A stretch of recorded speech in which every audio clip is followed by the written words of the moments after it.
Scene shifts to a video message being displayed, where a man introduces himself as General Tabak Shrendra of Rajapura. He declares his intentions. He states that he and his comrades intend on overthrowing their corrupt government, and in this process they will not tolerate any foreign interference. He threatens that if any foreign country interferes in their objective, they would kill all the 225 hostages in their possession. He gives a wicked smile and challenges them to show what their country is capable of. In the meeting hall, after the video message and dead people showed faces or anger and frustration. Presenter starts explaining that the man shown is Tabak Shrendra and he belongs to a traditional military family and holds power second only to the president. He has a history of clashing with the state government and has been under special surveillance. One of the men asks whether this man has started his civil war. Presenter gives a positive response and states that this man believes that he would succeed if there is no foreign interference. Their man asks whether this video was sent only to our country. The presenter says that it is indeed the case, as most of the passengers in the plane are from our country. And then he further added that this man has demanded that we stop other countries from interfering in this matter, and that he has also demanded large amount of weapons and funds for this civil war, and if these conditions aren't met within 24 hours, he will start killing the hostages. This makes the man shocked and nervous. All the people present realize how critical the situation is. The gravity of the situation makes their expressions. Cerrone of the men point out that recently this man's corruption was exposed, and those crimes were so severe that he is on the verge of being expelled from his military and even being sentenced for life. Another adds in that if he was going to lose everything anyway, this must be his last desperate act. One of the senior officers asks about Major Kong Hamchin, is informed that currently Major is infiltrating the coast of Rajapurathi. Scene cuts to Major and his crew with the Major in a serious expression. We are made known that due to civil war, the local government can provide only minimal assistance, and since he and his men are against an army, they have been ordered to stand by until further instructions. Scene shifts, and we are shown the plane that was hijacked and many armed men guarding its hostages look out of the plane windows are cursed there. Fatit. That moment, the female hijacker hits the wall of the plane and shouts at the top of her lungs for the hostages to keep quiet. This makes them silent out of fear. None of them wanted to be shot and be displayed as an example. We are shown Yuna gassing out of the window with the sweat rolling down her faceshi. Asks Ijin, who was sitting next to her, about using the satellite phone to inform about their situation, as ever since they had landed, the soldiers have been guarding the outside and there was no one keeping an eye on them. Ijin informs her Kami that they can't turn on the satellite phone here, for the hijackers may have devices to detect the phone. Yuswa hearing this, Yuna's face turns Pelagian tells her further that according to his observations, these weren't ordinary hijackers, and if they realized that a phone was used on the plane, they probably wouldn't let it slide and they would make an example out of someone. While searching for the phone after hearing all this, Yuna turns silent on Suchu, tells them that they were in trouble. He had just returned from the toilet and he overheard the radio. He heard that they had made some sort of demand from their country and would kill them within 24 hours. If their demands aren't met, Ijin checks his watch and deduces that it has been less than 20 hours since they have arrived. Hearing this, Sukstru asked Ijin about what their plan should better this. Ijin says in a calm manner that he would take nap and gather his energy as he would probably need it later. This leaves both of them with a shocked face. Some hours later, it was dark outside. The passengers bear a sad and tired face, except Ijin. Ijin had just woken up from his nap, and as soon as he woke up, they asked him about how could he sleep. In a situation like this, Yuna asks him if he was waiting for night on purpose. Ijin looks at his watch and says that, by now, our country has probably figured out their locations and must have launched a rescue operation. Raises his hand and asks permission to use the toilet. He rises from his seat, walks past the other passengers, and stands in front of the toilet door. And he says to the hijacker who was studying that the door won't open. Hijacker with an irritated face walks past him to examine the door. Ijin grabs this opportunity and incapacitates her without any sound, and he drags her into the toilet, and then he starts walking towards the toilet on the other side of the plane. As he stands in front of the door, the male asks him in an angry voice about why he was here. Ijin Kami tells him that the door won't open, and in a similar manner, Ijin takes care of this male hijacker and drags him into the toilet and closes the door. As if nothing happened, Eddie hides the gun in his back and walks back. Scene shifts, and we are shown a sniper taking aim and watching over the happening from far in the dark.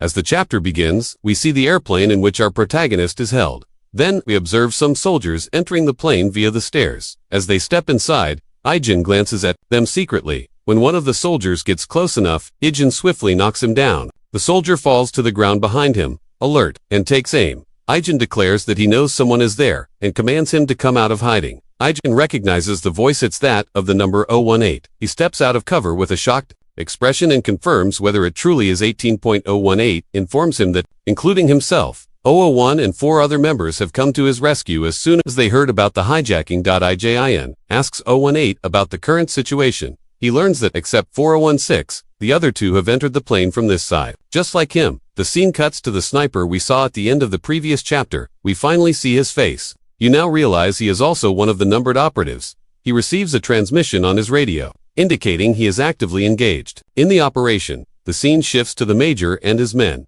He is informed by one of his officers that only 1 hour remains until the hijackers' deadline. The major realizes that, even if they set aside the issue of money, delivering the weapons within this time is nearly impossible. He considers that the demands made by the hijackers are ridiculous. Even if they could meet these demands, they wouldn't be able to supply the weapons themselves. He understands there's no way to satisfy these demands.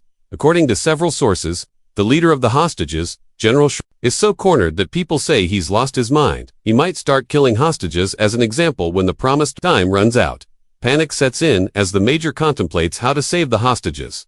While lost in thought, one of his men excitedly informs him that they received a message from Ijin. We are then shown the command room, where all the officials are gathered. They ask Ijin about the situation. Ijin reports that all the hostages are safe, and all enemies inside the plane have been subdued. He also states that the communications room is secured. Hearing this, the officials look skeptical. One of them, with sweat dripping down his face, asks how Ijin, who was just a bodyguard, managed to do all this. Another official, angry, scolds Ijin, questioning who authorized him to act on his own, as rash actions could have endangered the hostages' lives. He further asks how Ijin would take responsibility if something had gone wrong. The officer explains that they were negotiating and planning to pay the hijackers, but then informs them that the hijackers no longer plan to give them more time. Hearing this, the officer's face turns pale. It's also revealed that even if their country meets all the hijackers' demands, they plan to kill the hostages at the specified time. Only 30 minutes remain. Ijin states that he will now proceed to neutralize the forces outside the plane and requests external support from the major and his team. Hearing this, all the officers turn to the head officer for approval. The senior officer gives his consent and instructs Ijin to ensure the hostages are returned safely. After the call ends, one officer expresses disapproval, saying it's too reckless and dangerous. How could they leave it in the hands of just a mere bodyguard? Another officer counters, saying Ijin has participated in several missions with them and has proven he's more capable than anyone else. The skeptical officer questions this, pointing out that Ijin was a bodyguard for SW, and moreover, just a student. The officer responds that all missions Ijin participated in are classified, and he cannot share details. He adds that, at this moment, no one is more capable or suitable for the task. Hearing this, the room falls silent. The scene shifts to the plane. There, Ijin is being taken down the plane at gunpoint by 018. Suddenly, they open fire on the hijackers outside. Meanwhile, the sniper stationed on the hill provides cover by taking down as many gunmen as possible. The same is done by Operative 002. In the previous chapter, Ijin devised a plan to rescue the hostages with the assistance of the major. Now, as this chapter begins, we are shown scenes inside the plane.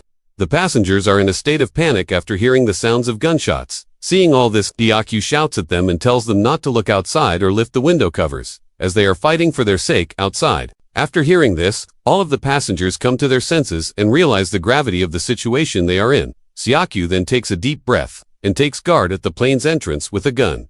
We are then shown a flashback where Ijin places the gun, which he had acquired from the hijackers in previous chapters, onto Siakyu's lap. Ijin informs Siakyu that he will head outside and instructs him to guard the entrance. Seeing Siakyu's nervous expression, Ijin tells him to remember the training he had gone through in SW. The flashback ends with Ijin telling Siakyu that their lives depend on it. After this, the scene shifts, and we are shown the events occurring outside the plane. The major and the numbered team are working together, swiftly eliminating the forces of the hijackers. Next, we see Ijin along with 018. Ijin signals to 018 that they should move forward. They begin moving forward, but suddenly, 2 men carrying RPG rockets take aim at our protagonists and 018. Luckily, 16 notices them and takes them out with a sniper rifle. After they deal with the threat, Ijin and 018 continue ahead. Ijin notices some men through a building window and opens fire at them. The enemies retaliate and fire back at our protagonists, but to their despair, 2 enters the room where they are taking cover and shoots them all. The scene shifts, and after intense combat, Ijin reaches the cell where the pilot is being held. The pilot has a swollen eye, and his hands are tied. As soon as he sees Ijin, Ijin informs him that he is there to rescue him. The scene shifts again, and we are shown Oo for detonating explosives around the plane. Of course, this rescue operation, by Ijin the Major, and the team doesn't go entirely smoothly. We're shown the tent of the lead general responsible for all this. He is being informed about the situation near the plane.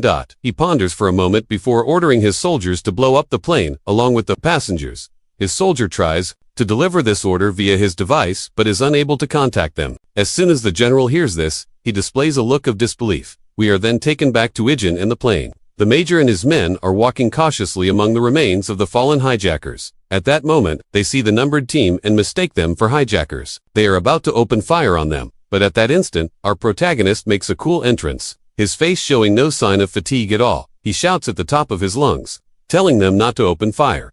The major recognizes him, and both parties lower their weapons. The major contacts his superiors in the command center. He informs them that the hostages are safe. One of the officials asks if there were any casualties. The major reports that there were no casualties, only a few minor injuries. Hearing this, everyone in the command hall stands up in relief and excitement. The chapter ends with the head official congratulating everyone on their good work.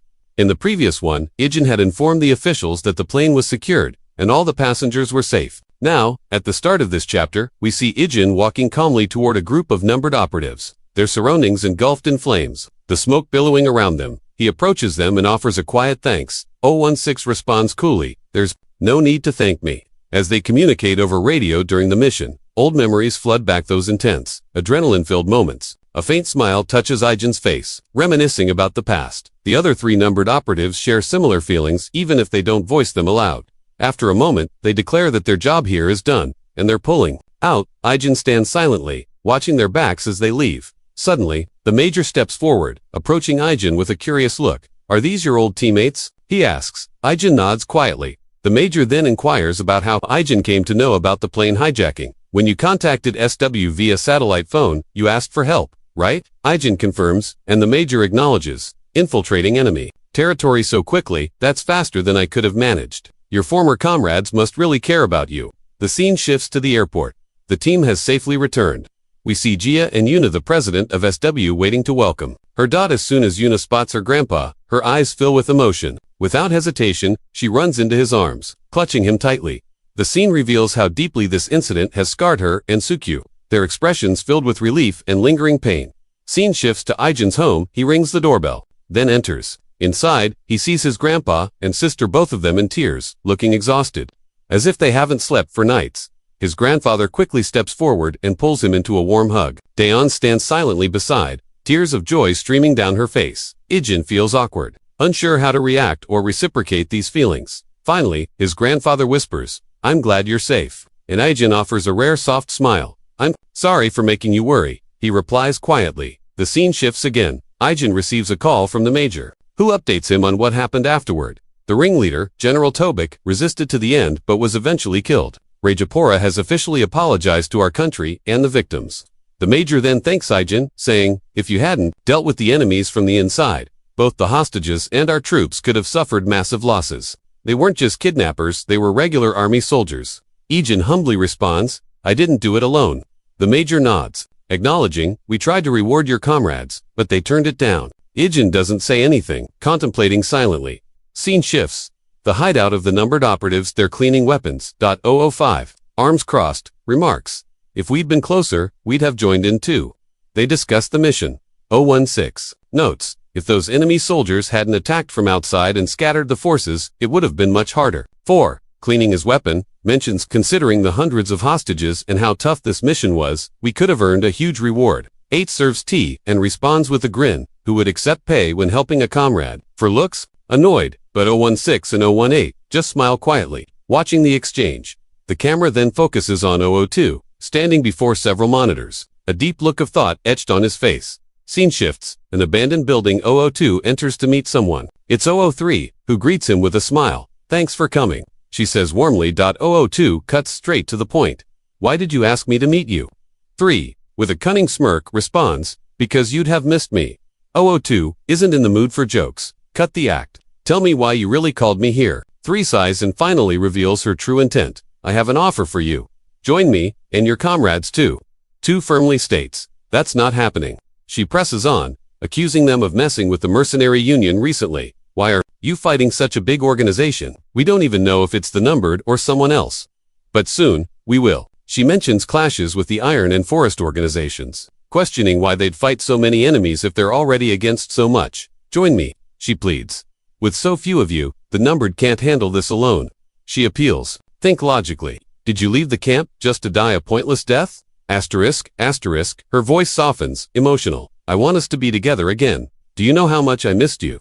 Suddenly, 002 pulls out his gun and points it at her. You doing that? She asks, alarmed. He replies coldly, don't forget, a traitor must die. He pulls the trigger, shot rings out. She runs, evading bullets. Chaos erupting, two men rush through the back door, opening fire on 002. He takes cover behind a container. Meanwhile, 3 pulls out her gun, shouting, why are you still clinging to that pathetic rule? If you're serious about following that rule, why did you agree to meet me? 2 shoots down one attacker, replying, I agreed because I planned to kill you. Frustrated, she fires back, asking, don't you want to know why I killed our comrades? I did it for you, so all the others would follow 001, not 002. 003 shouted at 002 in anger, voice trembling with fury. Are you going to say you don't know how numbers felt about 1? Her eyes burned with frustration as she continued. Ever since that brat showed up, we were all wrapped around his finger. He even stole the number 001, the one that should have gone to you. She clenched her fists, voice rising. As time went on, our comrades started trusting and relying on him. Isn't it ironic? We never trusted each other yet. We believed in him, that brat. We did. Her anger intensified, and she spat out the next words with venom, her face twisting with rage. Even when we chased him down, he never killed any of us. Even when he betrayed us and ran away, he didn't kill a single one of us. Then she paused, her voice dropping to a bitter whisper. But do you know what's even more ridiculous? The scene flashes back. She's on a mission, accompanied by another mercenary. She turns to him, eyes sharp and accusing. 3, did you lose him too? 3 responds indifferently. Yeah, ... That single quotes, as a relief. At least now, we won't have to chase 001 for a while. The flashback ends, and Shi-002 speaks coldly, her voice laced with venom. They were actually relieved. They were too injured to keep chasing him. Do you know what would have happened if they returned to camp? They wouldn't have helped you at all. That's why I killed them myself for you. Her words are delivered, with a psychopathic smile, as if relishing her own ruthlessness. Finally, 2's voice turns somber, heavy with realization. Hearing you now makes it all so clear. It should have been him, not me. He was the true 001. We, ... We only stayed comrades because 001 was there. Suddenly, 003 steps out of cover, shouting, 002. Without hesitation, he begins firing her subordinates, rushing to her side, returning fire in a desperate bid to cover her. Bullets whiz past as 002 is forced to take cover behind the containers, her subordinates fighting fiercely to hold the line. 003 remains in place, eyes wide with confusion, unable to grasp what she has just done. What had she done wrong? Her mind reels. Her subordinates continue firing, forcing 002 into a retreat. Once 002 escapes, her subordinate quickly reports back. Leader, he got away. Hearing this, she snaps back to reality, her expression flickering with a mixture of anger and remorse. Sorry, ... I probably looked weird back there, and ... I made you hear things you didn't need to. In a chilling gesture, she smirks and suddenly shoots her subordinate, then turns her weapon on the others too, and she shoots them as well. After thus, her eyes harden with fury. The scene shifts to the numbered's hideout. As soon as 002 returns, one of his subordinates rushes forward. Where were you? Are you hurt? 002 pulls off his shirt, revealing a deep wound on his arm. He begins to tend to himself. 008, sitting on the sofa, stands up. What happened? 18 quickly takes the medication from 2's hand and offers to treat him. Let me take care of it. 2's voice is serious as he speaks. I got hit while trying to take out 0030, 04, and 016. Stand at attention, listening intently. As 018 applies the medication, he comments softly, looks like the bullet didn't go in. At least 2 remains calm, eyes focused. 003 knows we attacked the mercenary union, and she definitely used that against us. 4 places a hand on his head, frowning. That's not surprising. We knew what we were getting into when we crossed them. 008 nods in agreement. 004 then says to 002, more importantly, ... 2, don't go after 003 alone next time. You never know what trap she might set. Hearing this, 008 adds with a teasing tone, planning to tag along just to be a burden. 004 scowls and, with a playful smirk, replies, what nonsense is that? Why would I be a burden? I'll finish off 003 myself. They all laugh, even 018, who keeps tending to 2's wound.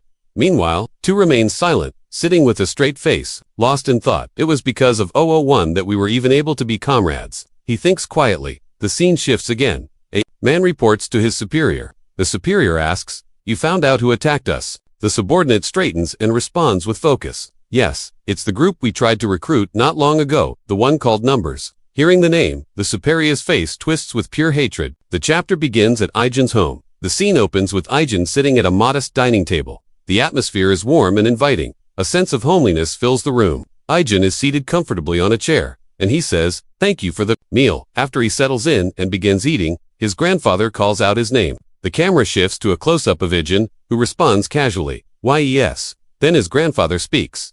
"About what happened this time, you said your friends, who visited before, helped you, right? Thanks to them, you came back safely." Aijin nods softly, affirming, "Yes." He gives a small, reserved nod. His grandfather continues, a gentle tone in his voice. "Thanks to them, you came back safely. Shouldn't you thank them properly?" Aijin responds, a little hesitant, "I already did, actually." Then his grandfather, with a faint smile on his face, remarks, "Still, even if you did, shouldn't I thank them in person? It's not like I don't know their faces." Hearing this, Aijin hesitates, caught off guard.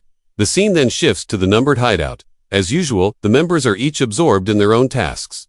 Some are cleaning their guns. The scene then introduces number 2 was watching the security cameras. A close-up shows his phone ringing. His hand swiftly reaches for his communicator, and he answers quickly. "What's going on?" He hears a warm, familiar voice from the other end. It's Aijin's grandfather who called him. The grandfather says, "Hello, this is Aijin's grandfather." Number 8. 2 freezes, unsure of what to say. After a moment of silence, he finally responds with a simple hello. Hearing this, the grandfather speaks with gratitude. "I can hear you now. You're doing well, right? I heard you helped Aijin this time, so I wanted to reach out. I just wanted to thank you personally." As he speaks, Aijin sits beside him, panicking internally. Number 2 tries to play it cool, saying it was no big deal, but the grandfather continues, his voice filled with appreciation. "Truly, thank you. Thanks to you, Aijin was able to return safely. Come visit again. I'll cook lots of delicious food." "Okay, just set the date with Aijin and let me know." The call then ends. By this time, the other members have noticed number 2's reaction, perhaps worried that it was number 3 calling again. There's a brief silence. Number 2 presses a button. The call ends with a beep. The room falls into silence. Then, number 18 asks number 2 with a worried expression, "Who was that?" Number 2 responds, "Number 1's grandfather." They all look puzzled, processing what they just heard. Then, recalling the bright and cheerful face of the grandfather, number 4, with hands on his hips, asks in an angry voice, "Why him? Why not number 1? He then questions if is number 1 dead. A realization dawns on them, eyes widening in shock. Number 2 clarifies, "He said he wanted to thank us for helping with what happened. He made plans with number 1 and told us to come visit." The scene lingers on their conflicted, tense expressions. Number 4 sighs and says, "Well, IT can't be helped. We'll just have to make time." They exchange glances, a flicker of concern passing between them. Number 8 then states, "I want to go, but I can't. With everything going on, 003 could be watching us." They look around nervously. Number 18 agrees, and number 3 might have leaked our info to the mercenary union. Number 4's face darkens as he remarks that old man thinks we've got all the time in the world. The room falls silent. Everyone looks at number 4 as if he were a fool. He then, irritated, asks why they're giving him that look. Number 8 smiles and responds, "Looks like 004's craving something tasty. I guess we're going out to grab cooking supplies." Number 16 chimes in, "I'll come too. I need to buy something." Number 4 declares he'll have chicken. They share knowing smiles and reply, "Got IT later." In a car with number 8 driving, he comments, "Looks like number 4 is really into Korean-style chicken. Every chance he gets, he asked for it. Thanks to that, I've gotten better at making IT, and you guys seem to like IT too." Number 16 relaxes and smiles. "Well, I do like IT too, just not as much as number 4, though." Suddenly, number 8 notices the road is blocked. There's an ice cream truck nearby, with 2 men standing beside it. As they see the car, they approach and say, "The car broke down. Sorry." As soon as they finish, they're shot in the head by number 16 without warning. After the shooting, number 16 declares, "If you're gonna disguise yourself, do it properly." Wearing combat boots and trying to act casual, more armed men emerge from the truck. Number 4 quickly shifts the car into reverse at full speed. Seeing their escape is blocked, the men open fire on the vehicle. Number 16 returns fire, taking down a few of them. Immediately, number 4 shouts to number 16, "Contact the others." They've blocked the rear too. A car full of armed men speeds toward them from behind. The car crashes into theirs. Knocking it off the hill, we see that number 16 is still conscious, protected by number 8, who is heavily injured as well. After the car was violently knocked off the edge of the cliff, plunging into the abyss below, the pursuers, who had been in hot pursuit, halted abruptly at the top of the hill. Their engines roared softly as they brought their vehicles to a cautious stop, the tense silence broken only by the muffled sounds of the crash echoing from below. The men in the lead exchanged wary glances, eyes scanning the rugged terrain ahead. With cautious precision, they began their descent down the hill, moving slowly and carefully to ensure that no survivors or surprises awaited them among the wreckage. Every step was deliberate, weapons at the ready, senses heightened for any sign of life or danger lurking in the shadows. As they drew closer to the wrecked vehicle, a battered, overturned car mangled from the fall, their movements grew more cautious. Just as they were about to reach the debris, a sudden burst of gunfire erupted from within the wreckage. The sharp, rapid crack of gunshots sliced through the tense air, forcing the front line of the team to dive behind cover in a frantic reaction. From inside the overturned car, bullets tore through the air, striking the men in the front with deadly precision.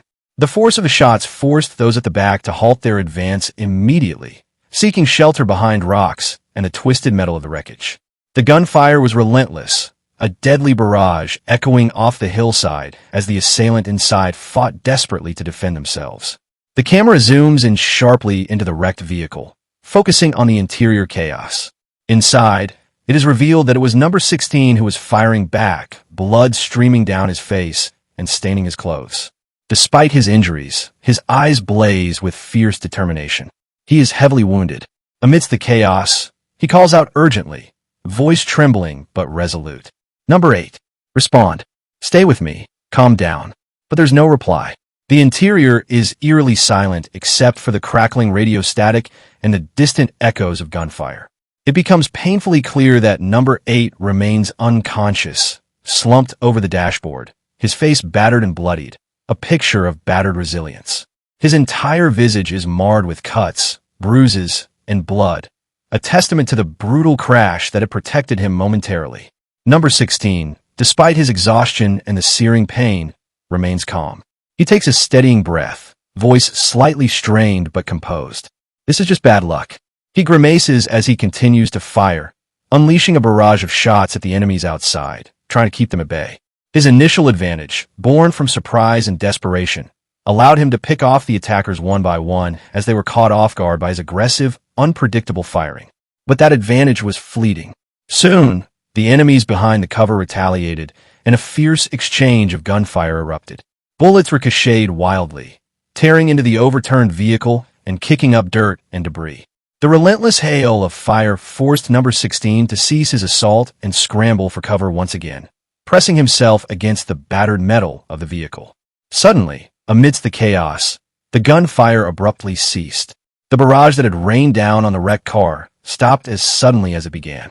Silence fell like a heavy shroud over the hillside. Number 16, battered and exhausted, slowly opens his eyes, peering cautiously through the smoke and dust. His gaze shifts to the source of the renewed gunfire. To his surprise, he notices the attackers are being targeted from within the wreckage itself, their fire coming from number 8, who has regained consciousness and is now firing with a renewed ferocity. His face is twisted with anger and determination, eyes blazing with resolve. The sight of him, amidst the chaos, galvanizes number 16. He calls out sharply, "Number 8, damn it, you're awake."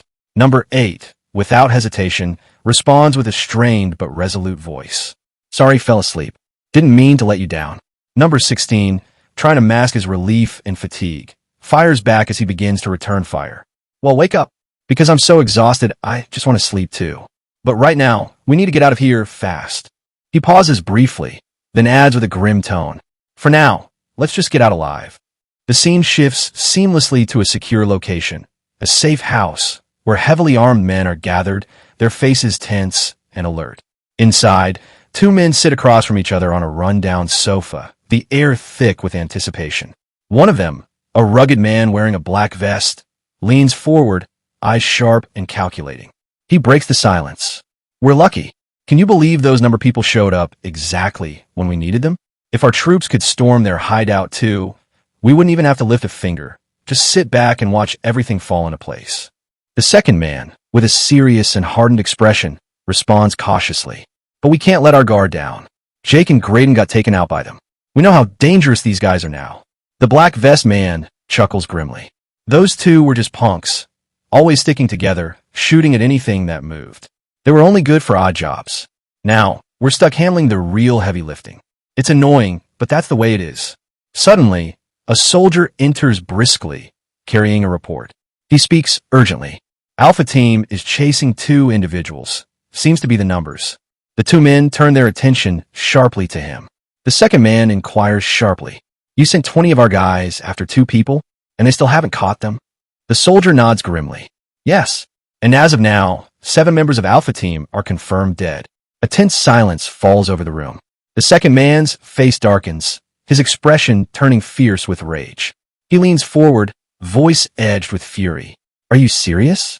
Confirm that again. 7 dead. The soldier nods solemnly. The black vest man smirks coldly, a hint of excitement flickering in his eyes. Now, this is getting interesting. That's why the boss called us. Things are about to get real complicated. Both men stand up from the sofa, readying themselves for action. One of them, with a determined look, declares, I need to go there myself. The black vest man, with a confident nod, adds, Then I'm coming too. The other man, visibly frustrated and disapproving, frowns. The black vest man smirks and retorts, Don't look at me like that. I've got my job to do too. The second man then says, Why don't you help Arnold instead? The black vest man scoffs, crossing his arms. Are you crazy? You know his personality. If I show up to help him, he'd shoot me on sight before I can even say a word. The scene shifts abruptly to the numbered hideout, a heavily fortified compound under siege. Explosions and gunfire echo as men in tactical gear bombard the entrance with grenades and automatic fire. The chaos is deafening. Amidst the assault, their leader, Arnold, stands quietly, watching the onslaught unfold from a distance. He then gestured his men to hold the fire and to move into the hideout. The men silently approach the building, then throw flash grenades through the window. As soon as the flash grenade explodes, they break open the door and fire inside without any hesitation. He folds his arms, a calm but contemplative expression on his face, and mutters to himself, Didn't think they'd call me in just to deal with those clowns. A flashback flickers to a presentation where a suited host explains the situation. From intel, the numbers are a mercenary unit with fewer than 10 members. They operate with a highly secretive, almost clandestine system. Most contracts come through referrals, making them hard to track. Reliable information on their exact numbers and capabilities is scarce. One of them taunts, Fewer than 10? Then the black vest guy adds in saying, And you called us for this? I thought we'd be deployed to a real war zone or something. Arnold places a hand firmly on the table, voice steady. I'll go. The boss's orders. The presenter's voice echoes again. This isn't something to take lightly. Jack and Graydon were taken down by them. Remember that. Arnold's expression hardens as he responds. They were always doomed. These guys are just a nuisance. The presenter continues, voice grave. That's not all. Recently, Jay tried to recruit the numbers based on intel he found. They refused outright. Before he could do anything, Jake was killed in an incident, and all agents sent to investigate were wiped out. Graydon was also recently killed, and reinforcement teams sent after him were slaughtered. Our losses run into tens of millions, and about 60 personnel have been lost. The room falls into a tense, heavy silence. Arnold's eyes narrow as he absorbs the grim news. Finally, the black vest man grins darkly. Sounds fun. The flashback dissolves, and Arnold, with a disappointed expression, states, This ended sooner than I thought. Suddenly, his communicator buzzes. He glances at it, eyes narrowing. A voice crackles through. There are no enemies in sight. Arnold reacts with surprise. Then, an urgent voice from the communicator commands, Bomb! We need to get out now. A massive explosion erupts, engulfing the entire hideout in a fiery blast. Flames and debris scatter in every direction as the structures collapse. Arnold stands frozen for a moment, eyes wide in shock. He silently thinks, did they plant the bombs to wipe out any intruders? To destroy all evidence? Before he can process further, bullets begin to rain down, fire targeting him and his team. Instinctively, Arnold signals his men to take cover behind the thick trunks of nearby trees. They scramble swiftly, crouching behind the cover as bullets ping off the wood. From behind the trees, Arnold growls. So, they're not planning on surrendering that easily. Emerging from the cover, number 2, number 4, and number 18 appear in the open, weapons blazing. They fire volleys of bullets towards Arnold's team, forcing a tense exchange of gunfire. Arnold's squad fires back, the deafening sound of automatic weapons filling the air. The firefight intensifies, bullets ricocheting, explosions echoing in the background, each side trying to gain the upper hand amid the chaos. The scene hangs in a tense stalemate, each side exchanging fire, neither yielding. The relentless battle underscores the brutal, unyielding nature of their confrontation, an all-out clash of forces driven by secrets, vengeance, and survival. The scene opens at the Numbers hideout, a concealed fortress nestled deep within the shadows of a war-torn landscape. The air is thick with tension. Amidst the silence, a sharp, shrill ringing pierces the stillness, echoing through the ruined corridors. Number 18, alert and focused, notices the ringing first. His sharp eyes dart to the source, a battered old phone resting on a cluttered table. Without hesitation, he picks it up, he raises it to his ear. But before he can even speak, the line goes dead, a sudden cutoff, leaving only static and the faint echo of a ghosted signal. Number 18's brow furrows. His voice, calm yet commanding, cuts through the silence. The call to 008 was cut off. From behind, number 4, who's meticulously cleaning his knife with a steady hand, hears the words and reacts with surprise. His eyes widen beneath his mask. "What?" he utters, voice edged with concern. Number 2, standing silently in the corner, overhears, and his expression hardens. His mind races, calculating, analyzing, weighing the possibilities that could have caused such a disruption. Without missing a beat, he turns sharply to number 4. His tone is cold, authoritative. "Number 4, get your weapons." Then, fixing his gaze on number 18, he commands, "Number 18, check the CCTV detection sensors. Find out what's happening." As soon as the orders are issued, the scene shifts into full motion. Number 4 swiftly opens a sturdy, reinforced box labeled military hardware equipment, revealing an arsenal of weapons, rifles, grenades, tactical gear. He begins preparing his gear with practiced efficiency. Meanwhile, number 18 sits in front of a bank of monitors, his face illuminated by flickering screens. His eyes scan rapidly, searching for anomalies. Suddenly, he stiffens, his tone shifting to one of urgency. Monitor 13 and 16 have gone offline. All sensors on that side are cut off. His voice rings with alarm. Hearing this, number 2 quickly loads his firearm, his face cold and serious.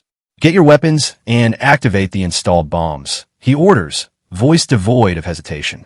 Number 4 and 18 exchange tense glances, understanding the gravity of the situation. Both nod sharply and spring into action. The scene swiftly transitions to the present, a battered, smoke-filled shelter, now a ruin after a brutal bombing. Flames lick the sky, casting flickering shadows on the scorched earth. Number 4, crouched behind a tree, keeps his senses sharp, eyes scanning the chaos. His voice is gritty, tense. "If we were even a little late, we'd have been hit by that RPG," he mutters, breath ragged. Number 18, also taking cover, responds with a grim expression, voice husky. "Seeing how the CCTV and my hidden sensors were disabled, those guys prepared properly for an ambush." From behind a shattered wall, number 2 fires back at the enemies, steady and precise. Then number 2 says to number 4 in a serious tone, "Number 4, take a sharp turn to the left and strike the enemies from behind." Number 4 responds promptly, "Roger." He springs into motion, sprinting along the debris-strewn terrain, dodging incoming fire. Meanwhile, number 2, behind a protective rock, keeps firing, his tone commanding. Number 18, look for number 8 and number 16. They must have been attacked. His eyes narrow, voice heavy with concern. They must have been attacked. Their firepower might be limited, so stay alert. It's dangerous. Number 4, as he was running, think. Since they went out shopping, they probably don't have proper weapons. Then he gets a flashback from before when they were about to leave for shopping. Number 4 shouts, "Hey, bring me some chicken." The flashback ends with their departing figure as he refocuses, determined. He pushes the thought aside and commands number 18, "Hurry up and search for them." His voice hardens with resolve. Seeing how the call was cut off, Those bastards are dangerous. Number 18 was rushing towards the destroyed hideout. Suddenly, movement erupts from the burning wreckage. Men emerge from the flames, hostile figures advancing swiftly. Number 18, instinct kicking in, immediately spots them and shouts into his communicator. Enemies spotted. The enemy soldiers notice him, raising their weapons, their guns blazing. Number 18 reacts instantly. He leaps sideways, narrowly avoiding the hail of bullets. And in midair, without missing a beat, he fires back with deadly precision, each shot finding its mark, displaying his incredible skill and reflexes. He rolls over, landing near a motorcycle amidst the chaos. Its frame glints ominously in the flames, finally revealing why he sprinted toward this spot. He quickly mounts the motorcycle, fingers fumbling with the ignition. Just as he starts the engine, more enemies close in from behind, guns already raised, aiming at him. Bullets begin to rain down, yet number 18 speeds away at full throttle, weaving through the chaos. The enemy soldiers, realizing they've missed their chance, stop firing. One of them pulls out a communicator, voice tense. "This is Charlie. 2 on our side were hit, and 1 got away." Arnold, commanding officer, clenches his fists, eyes blazing with fury. "Don't let even one of them escape," he orders sharply. His men respond immediately. "Yes, we'll take the car." But suddenly, swift and silent, number 4 moves like a shadow. With deadly precision, he takes down opponents one after another, his knife flashing in the dim light, silent and deadly. He's a master of stealth and combat, leaving no trace. His movements are fluid, practiced, almost ghost-like. Suddenly, a distant gunshot rings out. A soldier spots him from afar and opens fire, bullets whizzing toward him. Number 4 evades effortlessly, darting aside. With a swift, decisive throw, he launches his knife into the soldier's chest, dropping him instantly. The soldier falls, and his communicator crackles to life, Arnold's voice urgent. "Charlie, answer me." Number 4 responds quietly, voice cold. "Sorry, number 2. I had to cut off 018's tail. I'll go back and attack the enemies again." Meanwhile, Arnold's face darkens with rage. He grits his teeth, fists clenched. "What the? Did they get caught?" He mutters, frustration boiling over. He scans the chaos, fuming. How can this happen? Elsewhere, those 2 were chased, and the personnel pursuing them were hit. Fewer than 10 enemies. How did they manage to slip away? His gaze sharpens as he notices a soldier stumbling, blood seeping from a wound. Is the information wrong? Arnold growls, eyes blazing. Across the battlefield, number 2, concealed in the thick bushes, quietly fires shots, his focus unbroken, dealing with enemies without drawing attention. Arnold, frustrated, begins firing himself, trying to suppress casualties. He shouts into the chaos, "Are you over there?" But silence answers him, only the crackle of static and distant gunfire. His anger intensifies as he sees his men falling back, wounded, exhausted. The scene shifts again. Number 4 and number 16, both gravely injured, are climbing a steep hill under heavy fire. Blood drips from their wounds, their strength waning. Suddenly a man starts firing at them. Number 4, clutching his bleeding side, fires a quick shot at a hostile soldier atop the hill, hitting him precisely. But then, he mutters, panic flickering in his eyes. "I'm out of bullets." Number 16, barely conscious, looks at him and whispers, "Leave me. Go." Surprised, number 8, who's been supporting him, stares at the scene, torn. Number 16 offers his gun, voice strained but firm. "Take this. Leave me. Get out of here." Number 8 hesitates, eyes filled with conflict and regret.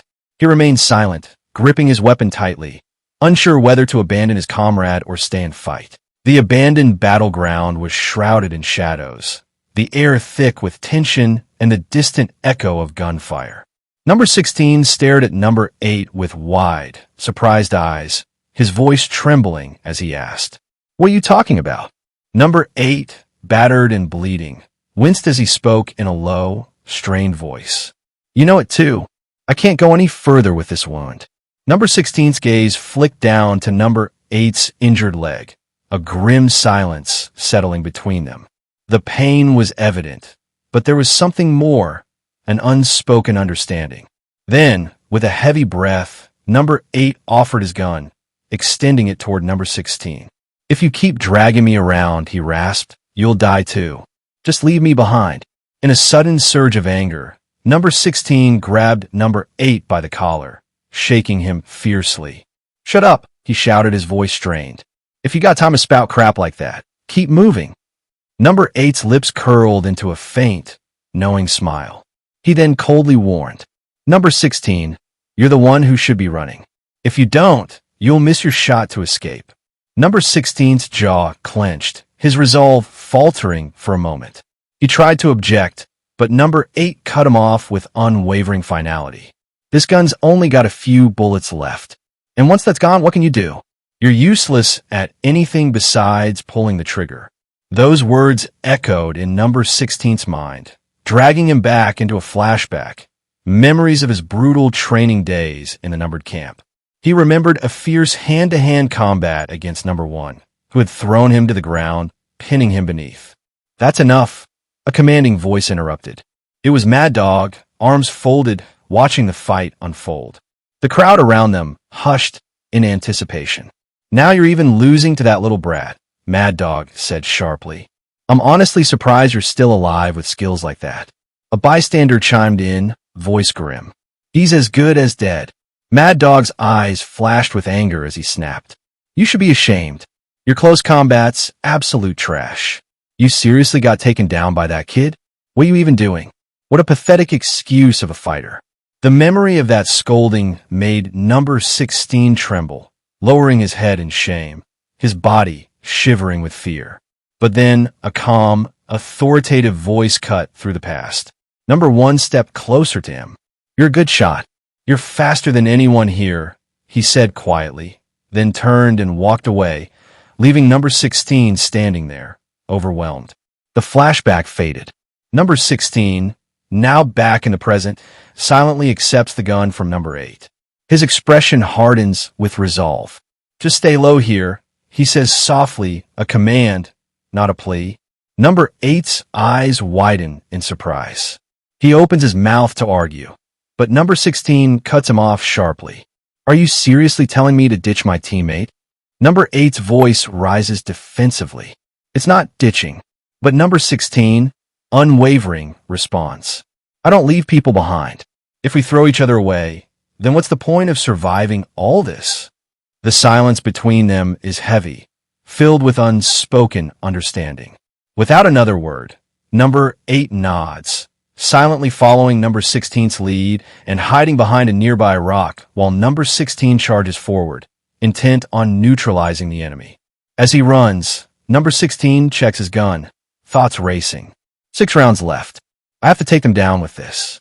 I need their weapons. I've got to stay close to Number 8. The enemy's after him, no doubt. Suddenly, bullets whistle through the air from a distance, tearing past him. He leaps from his position, narrowly avoiding a grazed shot that leaves a shallow cut across his face. In response, he fires 3 shots, neutralizing 2 shooters in quick succession.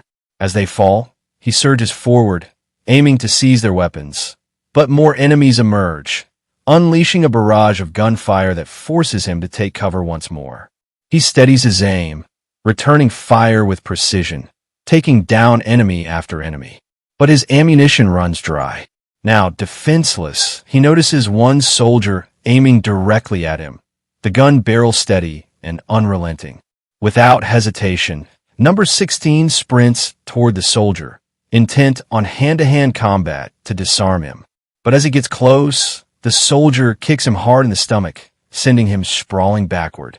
The soldier, cold and relentless, swings the butt of his gun into Number 16's face, then kicks him once more in the stomach. Lying on the ground, battered and gasping, Number 16 watches as the soldier raises his gun, aiming it at his face. End it, the soldier commands grimly. More soldiers pour in from behind, surrounding him. The commanding officer observes in silence, evaluating the chaos of the skirmish. The soldier who captured Number 16 reports with a forced calm. There's no sign of the other one. The commander's face darkens with fury. Seriously? You took this much damage just to catch one guy? He snaps, glaring at the battered Number 16. He turns to his men, barking orders. You 3, drag him back. The rest, find the other one. The 3 soldiers step forward. Meanwhile, the commander and remaining troops turn away, scanning the area for Number 8. One of the soldiers, who had captured Number 16, orders. Hold out your arm quietly in order to tie him down. But number 16's eyes flick to the gun on the soldier's vest. In a swift movement, he shoves the soldier aside, knocking him and snatching the weapon. As chaos erupts, the soldiers open fire, but number 16 uses the soldier as a human shield. He fires back with deadly accuracy, neutralizing several attackers one after another in such a quick manner that the attackers didn't even get a chance to fire a single bullet back. The commander, watching in disbelief, mutters under his breath, "How the hell is he that fast and accurate?" Suddenly, a loud engine roars from the right. The soldiers turn as a motorcycle speeds onto the scene, ridden by number 18, who maneuvers with one hand while firing with the other. Number 18's sharpshooting takes down many of the remaining soldiers in a hail of gunfire. Reaching number 16's side, he grabs him with one hand, yanking him onto the bike. In a flash, the duo speeds away, bullets whizzing past, but missing entirely. The soldiers, stunned, stand frozen, unable to react as number 18 and number 16 vanish into the night. The commander clenches his fists, watching the retreat, silent and furious, his eyes burning with unresolved rage. Number 8 sat alone amidst a grim tableau, surrounded by a sea of blood. His body was battered, bleeding profusely, barely conscious. He muttered to himself, voice weak and trembling, "I've already lost so much blood. My head's starting to feel dizzy." His thoughts scattered as the pain in his body forced him to listlessly scan the dirt around his legs, as if even now he might spot some fragment of hope among the broken bricks. Each shallow breath sent knives of agony pinwheeling through his chest, but what little clarity stayed with him clung to memory. His mind drifted, and suddenly he envisioned a moment. Number 4 relaxed, eating fried chicken with number 1 and number 18 sitting nearby, sharing a rare moment of peace. With his vision tunneling, the warmth of that memory flashed behind his eyelids. He could almost taste salty, greasy skin, almost hear the slow, teasing arguments that always followed mealtime. For a second, that laughter flashed in the murk, the ragged edges of the world softening. "Come to think of it," he whispered softly, "what are they doing in the hideout right now? They must be under attack too." A flicker of concern crossed his face. "I was afraid something like this would happen. I even told the others to learn how to cook." But reality snapped back as he spotted figures approaching. Enemy soldiers, 3 armed men advancing steadily toward him. Number 8's expression turned stone cold, his face a mask of seriousness, his hand clutching his wounds as he remained silent, waiting. Meanwhile, the scene shifted. Number 18 sped on his bike, with number 16 seated behind him. Number 16 raised his hand and pointed ahead. "Over there. Number 8 is hiding there." The sound of their engine choked out even the screams and howls that rang down the empty street. Back with the enemy, their leader received grim reports. 2 comrades' bodies found, along with 4 others, casualties mounting. "How many casualties have we taken?" he snapped, grinding his teeth. "If this keeps up, this team is doomed." His voice dripped with frustration. He turned away, eyes narrowing. The leader turned around and said, "What about the target that got away?" he demanded. One soldier responded, voice tense. "We still hear the motorcycle fleeing, sir. We're heading toward it now." The leader's eyes darkened with fury. "Don't let them escape. Stop them, no matter what." Suddenly, his communication crackled. The voice of 3 soldiers approaching number 8's hiding spot. "Captain, we've located one of the targets. He's hiding, probably because he's badly injured." Without hesitation, the leader's voice was cold. "Kill him." The scene then shifts. Number 18 and number 16 had finally arrived at number 8's hiding place. They looked up to see 3 soldiers surrounding him, their guns trained. The soldiers immediately noticed them and quickly reported back to their leader. The 2 who escaped on a motorcycle just showed up, and once again, the order was given to eliminate them. One soldier raised his weapon and began to move, aiming at the fleeing duo. They accelerated their motorcycle, roaring at full throttle, bullets tearing through the air in relentless pursuit. Bullets snapped inches from their heads, glass splintered. Number 18 gunned it, jaw clenched so tightly that pain ran up his neck. Number 16 fumbled for a better grip, sweat mingling with the dust on his hands. Number 16, sitting on the back, clenched his fist and shouted, "Too much shaking. I can't aim properly." He reached out, grabbing number 18's shoulder for stability. Taking a deep breath, he focused, aiming carefully at the soldier at the back of the motorcycle, who was aiming at number 8. Time seemed to break apart. The world reduced to 3 heartbeats. The burst of a muzzle flash, the rise of the gun in number 16's hands, the flinch of an enemy caught in the open. In a split second, he pulled the trigger. The shot rang out, a perfect headshot, hitting the enemy soldier dead center. The soldier's body jerked and fell. Seizing the moment, number 8 charged forward, disarming and finishing off another distracted enemy. With a groan of effort and a flash of old skills, number 8 slammed the disarmed soldier's wrist into the dirt. For a moment, his wounds vanished, pain eclipsed by adrenaline and the savage clarity of combat. They closed the distance, relief flooding their faces. "Good work, number 16. I knew you could pull it off," said number 18, a grin breaking through the tension. The celebration was short-lived. Number 8's knees buckled, all the fight draining out. His vision was smudged with red. The pain he'd fought so hard to ignore returned, magnified 100 times. But suddenly, their relief turned to panic. Number 8 had collapsed face first onto the ground, unconscious and bleeding heavily. The scene shifted again, this time to the enemy leader, frantically trying to contact his soldiers. "What happened? Report, quickly," he demanded, but silence answered him. A knot of pure dread twisted his features. If no one answered, it meant only one thing. He gripped the headset, knuckles white, half expecting a voice to rise from the dead. His face darkened with dread. "Damn, don't tell me they've been defeated." From behind, a voice interrupted, calm but sinister. "Hey, Skull, you still don't want to cooperate?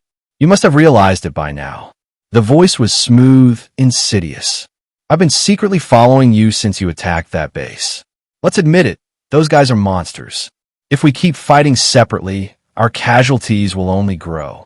We're better off working together." The leader hesitated, then, with a resigned sigh, nodded. "All right, good. Let's finish them off together." It was a truce born of desperation, not trust. Cut to a scene of chaos. Number 1 and number 4 engaged in a fierce firefight against Arnold's men. Covering behind trees, they exchanged gunfire amid explosions and shouts. Smoke and splintered wood painted the landscape in shifting shadows and sudden flashes. Number 1 crouched behind a gnarled stump, face dusted with sweat. Number 4 alternated between laying down suppressing fire and ducking from near misses. Suddenly, a transmission from number 18 crackled through. "This is number 18. I've found number 8 and number 16. Number 4's face lit with relief. "Those bastards, they're still alive." Number 18 continued, voice tense. "But we're still surrounded. And worse, number 8 has already lost a huge amount of blood. He's unconscious now. We need to get him to a hospital immediately." The seriousness in their tone silenced both number 1 and number 4. Number 18 added urgently, "If we wait too long, no, even now, he's lost too much blood." For a second, even the shooting seemed to recede. On the other end, number 1's jaw set, every muscle sharp with resolve. Number 1 made a decisive command. "Number 4, leave the rest to me. Go help them." Without hesitation, number 4 sprinted into the chaos, determination blazing in his eyes. His boots pounded the earth, dodging roots and bodies and bullets. Each footstep was a silent promise. He would reach them. But more enemies advanced, an oncoming wave of soldiers. Number 16's transmitter crackled. "The enemy is starting to arrive again. We're completely surrounded." Number 4's face twisted with anxiety. 10 minutes. Just hold out for 10 more minutes. He could measure the odds, but chose hope instead. If they could just hold, the cavalry would come. The enemy, led by Volt, launched a new assault. Volt signaled, and one of his men aimed an RPG at the squad. Number 18 saw it and shouted, "RPG, Volt smirked. See? Together, we can handle this. Number 18 grimaced. Damn it. My angle's bad from here. From his position, number 18 could only watch the glint of the launcher's warhead, knowing he might not be able to stop what was coming. Realizing the danger, number 4 cursed into his transmitter. Nothing else needed to be said. The facts were plain, the stakes higher than they had ever been. A rifle cracked from the edge of the field, and, by fortune or grace, the RPG operator dropped, weapon clattering harmlessly from numb fingers. Thankfully, the RPG operator was taken down just in time. The firefight intensified, bullets flying and sniper taking shots from hidden positions. Then a familiar voice crackled through. "This is Alice. I'll be joining your operation from now on." Her voice was playful but resolute. "Number 18, right? You won't be frowning when you see me trying to kill you, will you?" Number 18, relieved, joked. "I'd smile and even hug you now." She shot back with a grin. "I'll pass on the hug. Your smile's enough." At the start of the chapter, the scene opens in a dense, shadowy forest shrouded in mist. Birds are quiet as tension fills the air. Number 18 struggles to carry number 8, who is heavily wounded and visibly weak, his clothes stained with blood. Number 8's legs are limp, unable to walk. Number 16, a vigilant guard with sharp eyes, walks beside them, constantly scanning their surroundings for any signs of danger. His hand never strays far from his weapon. As they cautiously move forward through the uneven terrain, trunks of ancient trees loom on all sides. Suddenly, the sharp crack of gunfire slices through the stillness. Bullets whiz dangerously close, forcing number 18 and the wounded number 8 to dive behind a fallen log. They just barely dodge the shower of bullets, muscles tensed and eyes wide with urgency. Without hesitation, number 8, despite his weakened state, retrieves his gun and fires back, his shots quick and precise. One by one, enemy soldiers fall, unable to match his deadly aim, skill, and experience. The air fills with echoes of battle, sharp cracks, muffled groans, and shouts of pain. Cut to a hillside overlooking the battlefield where the black-haired man and the white-haired man are positioned behind the gnarled trunk of a large tree. Their small group of soldiers is under relentless sniper fire from Alice. The black-haired guy's jaw tightens in frustration as he grits his teeth and says, "That damn sniper's making it a pain to chase them. The guys we sent after him aren't back yet." The camera shifts to Alice, crouched behind a thick bush further down the ridge. Her dark eyes focus intensely through the scope of her sniper rifle as she reloads with smooth, practiced motions.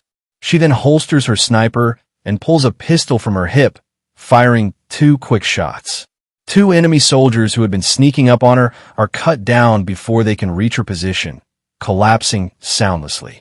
Back at the black-haired guy's position, his eyes widen at the swift loss among his soldiers. He murmurs in a tone tinged with regret. They got taken out too. The white-haired man's hands clenched tightly into fists, rage boiling beneath his skin. Suddenly, a sniper bullet streaks past his head, narrowly missing him. The bullet slams into a tree trunk nearby, splitting it in half with a violent crack. His face pales at the proximity of the bullet. Meanwhile, numbers 8, 16, and 18 have overcome the initial assault and pushed deeper into the dense forest. But the enemy presence only grows thicker. More soldiers appear from the shadows. Number 16 covers their rear with steady firing, while numbers 8 and 18 advance cautiously. Suddenly, number 18 spots enemy soldiers ahead. Before they can react, those soldiers are silently neutralized, disappearing before their eyes. Both number 16 and 18 exchange bewildered looks, unable to identify who could have struck so cleanly.